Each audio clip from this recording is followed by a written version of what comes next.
my corporate life within the family business, we did a lot of CSR. If someone knocked on our door and said, I'm building a school, I'm building a clinic, sure, we'll write a check for them. We'll support them. We'll get a picture of the clinic and school or whatever it is, and that would go on our website or in a corporate brochure or something. And we'd sit back and look at that maybe for a year or 3 or 5 years or even 10 years, talk about how we helped a school in so and so place, not thinking about the fact that is that school still running today. We may have donated to build a wing of a school, but is it working? Are they paying for the teachers? How are they paying for the teachers? Is the school being upkept? It wasn't even a question that we'd thought about before. But here, seeing a hand pump in the village that had broken down, alarm bells went off in my head. And I thought, first of all, instead of writing a check to some school that we've never visited and maybe never will visit, why don't we help this village that's right in front of me right now?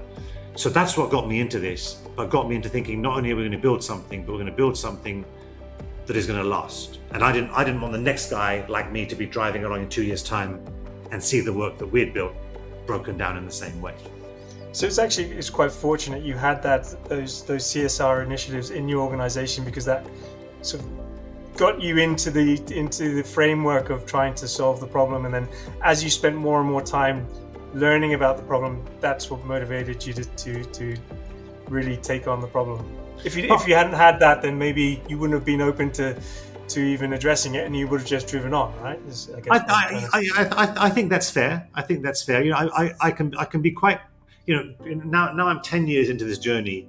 I can be quite critical of different initiatives that I see going around. Right. But it's a very fair point. Because like I said, I can be critical of certain corporate CSR projects because I don't see them built with sustainability. But something is better than nothing. And right. If that's the start of a journey for some organizations, then that there's merit in that. You found the solution. You found a way to monitor and ensure that there's maintenance, so it's now a sustainable solution. But that the idea of them paying for water. So you spoke about how that was an existing model. But I remember reading or hearing that the price that they paid was something that was negotiated with the village. So how does that work? That's a really key element to the whole model behind Project Maji does and can work. So when I first wanted to help this village, I was thinking about how do we ensure it's going to be sustainable? Yeah, sure. Obviously, I was thinking of one kiosk at the time. I wasn't thinking about we're going to be building thousands of these things. But it was one kiosk, and I figured, okay, look, if it breaks down, we can send some engineers to fix it. And if we have to subsidize that, we'll subsidize it. That'll be part of our CSR. That's fine. Right. Sure. But talking to the community and understanding that they were setting up this water committee, I really liked the way, because what it meant was not only were they happy to pay for water because they understood the importance of attributing a value to water, they understood the importance of having a fund available. But I thought, even if we have that fund and we have to top it up, okay, we'll top it up. But I liked the fact that also that water committee took responsibility for the site. We adapted that also, and we always appoint a caretaker to be in charge of our kiosk. So we have a single point of contact, and we make sure we've got eyes and ears on the ground to be running this thing. And the price absolutely is negotiated with the community. It tends to be we operate in Ghana, Kenya, and Uganda, and opening new countries this year, I hope. The price seems to be about 2 cents per jerry can in all the places we work. Boundaries. Now, when you charge 2 cents for 20 liters of water into a community, and the community is about 1,000 people, let's say, I won't take you through the whole equation, but the simple maths is selling about 3,000 liters a day to the community at the price of 2 cents for a jerry can of 20 liters. Our gross revenue per kiosk is about $3. It's not a lot of money. When you scale that up to an annual revenue, and you factor in seasonality, because when it's raining, they don't buy water, they just use rainwater. We get about $700 per site per year gross revenue, of which salaries Right. have to be the caretaker, we have to pay for maintenance, etc. Yeah. Now, if you look and see that a kiosk costs about $25,000 to install, there is Hmm. no chance that that money can pay for capex repayment. Right. The math just does not work. But we Right. want to make sure that at least that revenue will pay for the OPEX, ongoing OPEX, because we Yeah. have to Right. make sure if our donation model dries up, everything we've built today across sub-Saharan Africa has to continue working, regardless of whether Project Maji gets funding or not. That's the critical part to our model, and making sure that the pricing level is at least at that level. Right. And so that's a sustainable model where the capital expenditure, okay, that can be provided by philanthropists or funding, but it's never going to be sustainable unless the operating costs are covered by, yeah, the Exactly, solution. exactly. And, And it's interesting on that, because that's what's a bit different with the way you have to think about these problems. Because right. if I look at our electronics business, so we sell consumer electronics and we have a service center. So we build a Hmm. service center network to make sure that we can provide a certain level of customer service. We give a 2-year guarantee, etc., and we have to be able to back that up. And that's a consumer proposition. And you price that all into the product, obviously. Yep. Right. Here we have to work backwards, because if we know we know what price we can charge for water, we can't increase that. We know how much water we can sell in a day, ballpark. So Right. that means the starting point is knowing what our gross revenue is. We now have to make our model fit into that, Yeah. Right. um, and that's where the interesting, innovative challenges are in running an impact organization. Yeah. I saw a similar model with Cola Life. Have you heard about that? I haven't known. It's a gentleman who, English gentleman, I believe he's an English gentleman, solved distributing diarrhea medicine and a variety of other medicines by creating packaging that fit inside Coca-Cola crates, because he noticed that Coca-Cola got shipped everywhere.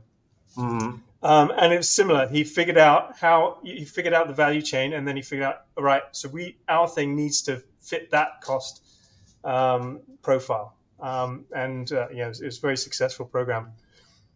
Well, that's a great example, because another thing I'm passionate about talking about is innovation. But Right. innovating in this space is not about how high tech the solution can be. It's often about really understanding the challenges, and sometimes simplifying, sometimes actually taking away features and issues, just seeing what's out there and how do you make it work for the end consumer. And Yeah. I think that often gets forgotten in the innovation discussion. We're always thinking about the latest app and the latest technology and the latest smartphone we can have. Innovation is often just about making things work for the right scenario. No, no, and actually, Cola Life is again a really great example of that, because he won a lot of the gentleman. I forget his name now, but he won a lot of awards for the design of his product.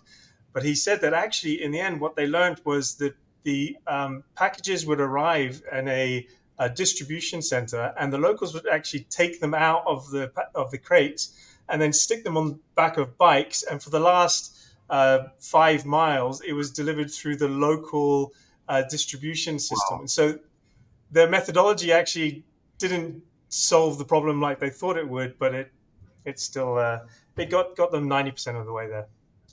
amazing. Yeah. Anyway, look, I'm very conscious of time. Um, I'd love to at another date talk a bit about how you're thinking about scaling, because the way you talk about and think about scaling your impact is quite exciting. Um, but maybe I can reach back out to you to schedule that. Just My before we go, I'd love to know, looking back, you started off in the private sector. You've now spent many years making the world better in the conservation space. What advice would you give back to yourself when you first stepped into this sector, looking back now? Wow, that's a really good question.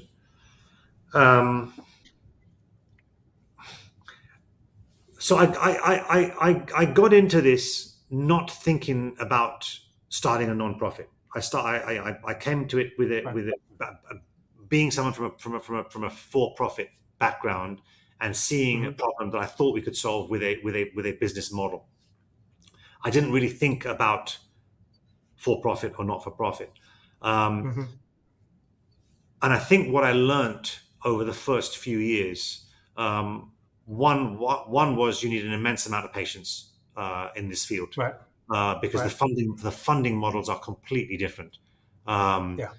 you can't just sort of take on equity and then run with it and Right. essentially do what you want. I mean, you are Mm-hmm. put under such intense and, in my opinion, quite unfair scrutiny um, Yeah. I agree. from donors. So you need sort of immense patience. And I guess if I look back, I've really changed my mindset again, coming from a for-profit business. I'm not an anti-capitalist. I Yep. think capitalism is fine. I think the profit motive is fine. But I've realized that a lot of the world's ills are created by extreme capitalism and unchecked capitalism, and the wealth disparities that we've come across that we see today. Um, is unfortunately, it's to me, it's really the root of a lot of the problems that we have uh, Yep. in the world. And honestly, I wish I'd seen that earlier, because I think you can build some really good businesses. They don't have to be necessarily non-profit impact organizations like Project Maji. They can be just Mm-hmm. normal businesses that we see every day. But let's think about stakeholder capitalism and not just shareholder capitalism. Yeah. That's a great way to frame it. Excellent. So, Sunil, thank you so much again for your time. I will reach out again. Congratulations on Project Maji and everything you've built. It's been Well, thank you very it's much. it's very exciting to follow what you're doing. Great. Thank you for following, I and appreciate good luck with the pod as well. I hope that goes really well. it. Thank you. All right. Talk to you All right. again. Cheers, Anton. Thanks a lot.